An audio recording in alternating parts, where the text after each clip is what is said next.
ஆன்மீக பக்தர்களுக்கு வணக்கம். சீரடி சாய் பாபாவின் சச்சரிதத்தை பற்றிய சின்ன தகவல்.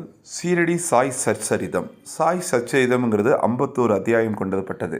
தினமும் ஒரு அத்தியாயம் படித்தா ரொம்ப நல்லதுங்கிறாரு. இந்த புக்கை பாபா என்னென்ன பண்ணார், அவர் வாழ்ந்த காலத்தில் என்னென்ன பண்ணார், எப்படி வந்தார், எங்கேருந்து வந்தார், என்ன பண்ணார், அவரோட இறப்பு வரைக்கும் எல்லாமே இருக்குது. இதை நீங்கள் படிக்க படிக்க உங்கள் மனசில் இருக்கிற நிறைய கேள்விகளுக்கு பதில் கிடைக்க ஆரம்பிக்கும்.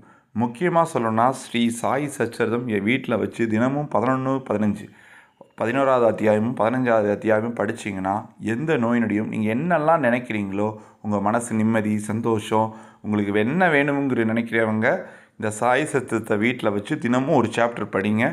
முக்கியமாக அத்தியாயம் 11, 15 தினமும் படிச்சிங்கன்னா ரொம்ப நல்லது. படிக்க படிக்க தான் புரியும், கேட்க கேட்க தான் தெரியுங்கிற மாதிரி இதை படிக்க படிக்க தான் உங்களால் அதை உணர முடியும். உங்களுக்குள்ளே ஏற்படுற மாற்றத்தை சாய் சச்சரிதம் கண்டிப்பாக பாபாவோட அருளால் உங்களுக்கும் கிடைக்கும். சச்சரிதங்கிறது எல்லாராலையும் படிச்சிட முடியாது, கடவுளோட கிருபை வேணும். பாபாவோட அருள் வேண்டி இதை படிக்க ஆரம்பிங்க. நீங்கள் நினச்ச எல்லா காரியங்களும் நல்லபடியாக நடக்கும். சாய் சச்சரிதம்ங்கிறது பாபா நம்மளோட இருக்கிறதுக்கான ஒரு வழி.